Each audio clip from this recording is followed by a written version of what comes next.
Hello, it's Doris with Aldi Books. Happy Friday. Oh, I'm so excited. We are going to Shenzhen, to the big city, to check out a new hotel, the Langham, and I could not be more excited, truly. I have been telling Brent like 20 times a day, we're going to Shenzhen, and it's here, like in 26 minutes. No, 36 minutes.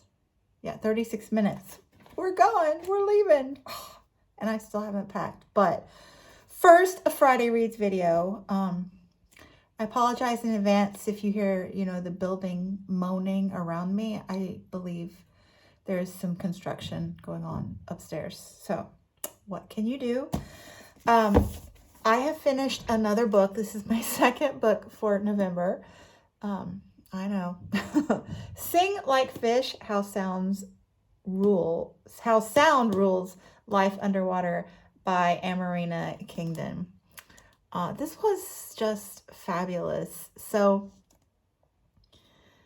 the topic is very reminiscent of Sounds Wild and Broken by David George Haskell, who is my all-time favorite nature writer.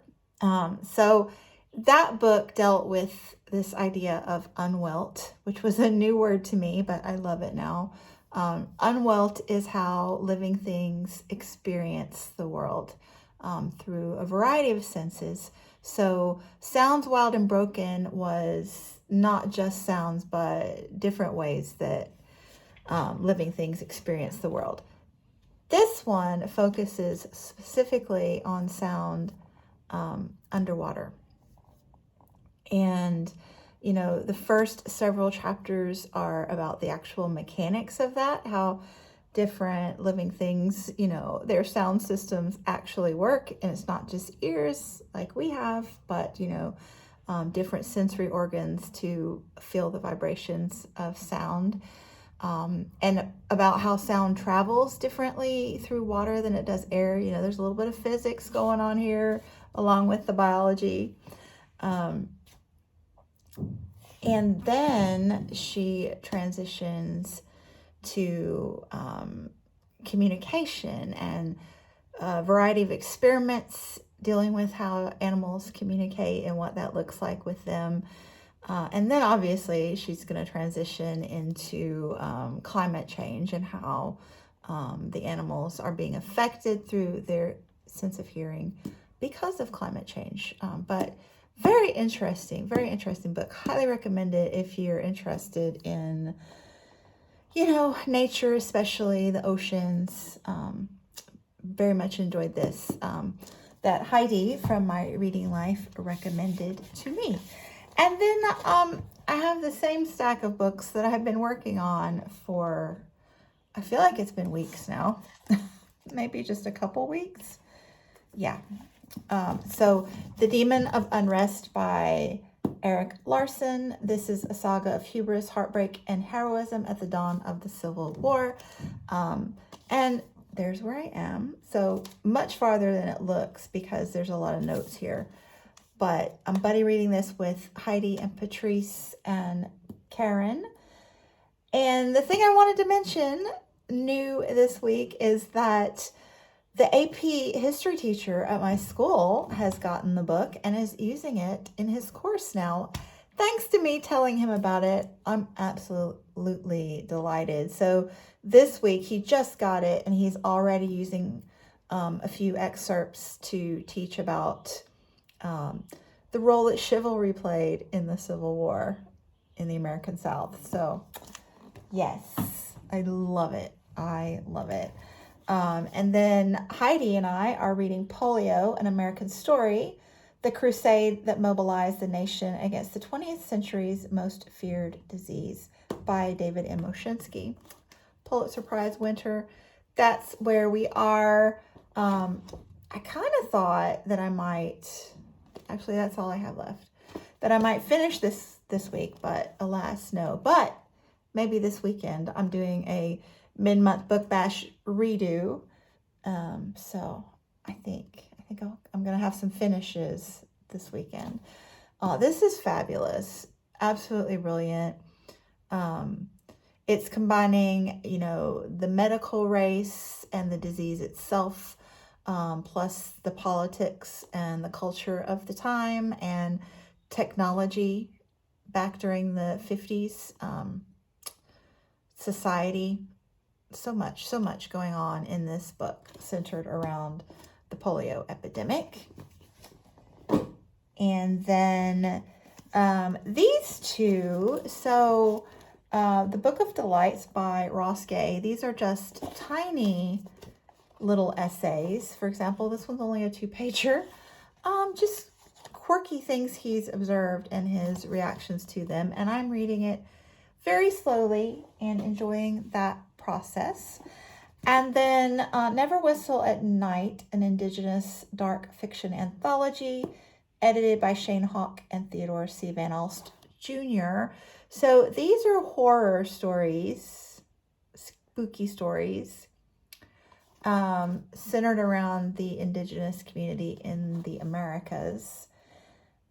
And the first 3 I liked quite a bit. The last 2 have been more like just horrible things that have happened to real people. So more reality, less spooky, and I didn't enjoy them as much. So I'm hoping that the spooky vibe ramps up more because in the times we're in,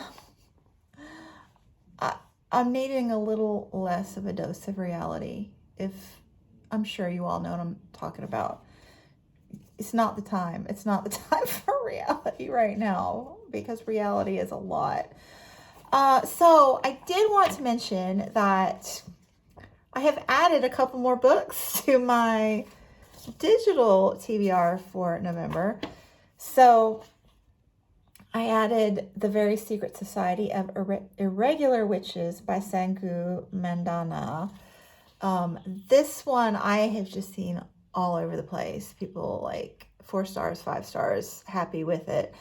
And I had actually forgotten that I put it on my hold list at the library. So it came available and I'm like, yeah, again, I don't want reality now. I'm ready for the fantasy world at the moment.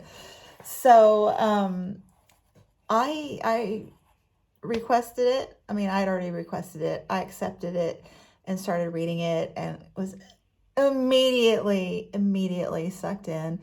So this is Britain, modern times, but a secret society of actual witches.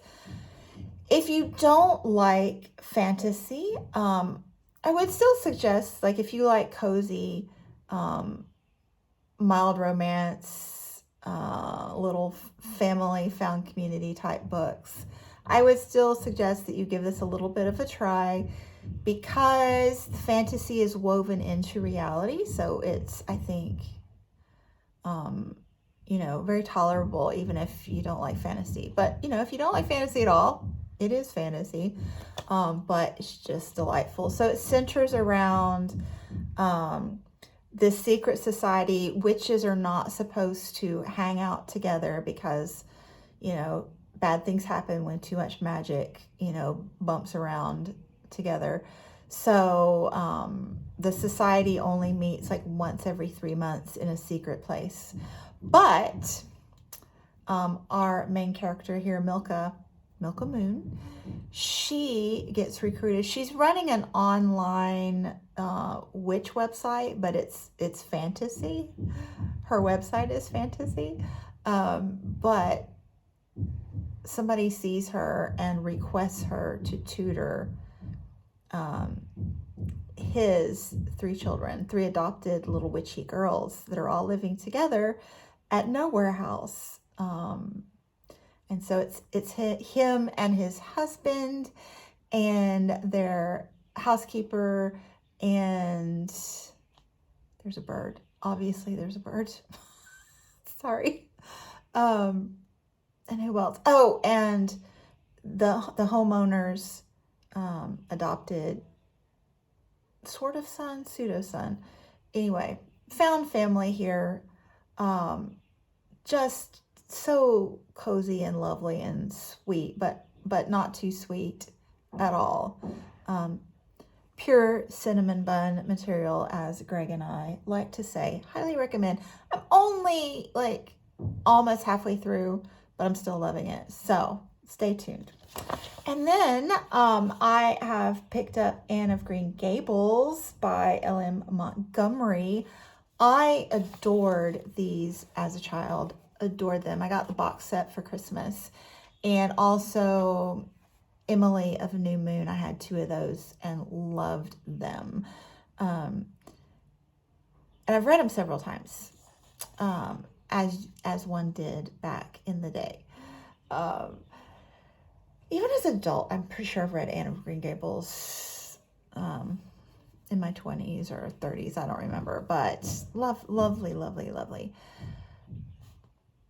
Back in the day, pre internet and Googling it, I didn't realize there were more books. So there are a couple when Anne is grown and married to Gilbert. And then there's one, Rilla of Riverside, I think. And that's Anne and Gilbert's daughter. So I was watching Kate House. She has started a lovely series where she just chats in her car after her weekly Saturday visit to the library. Just absolutely lovely time.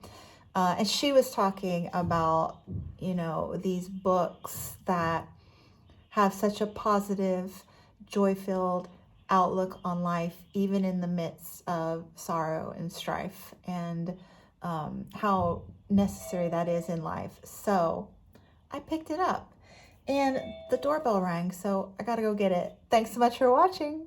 Bye.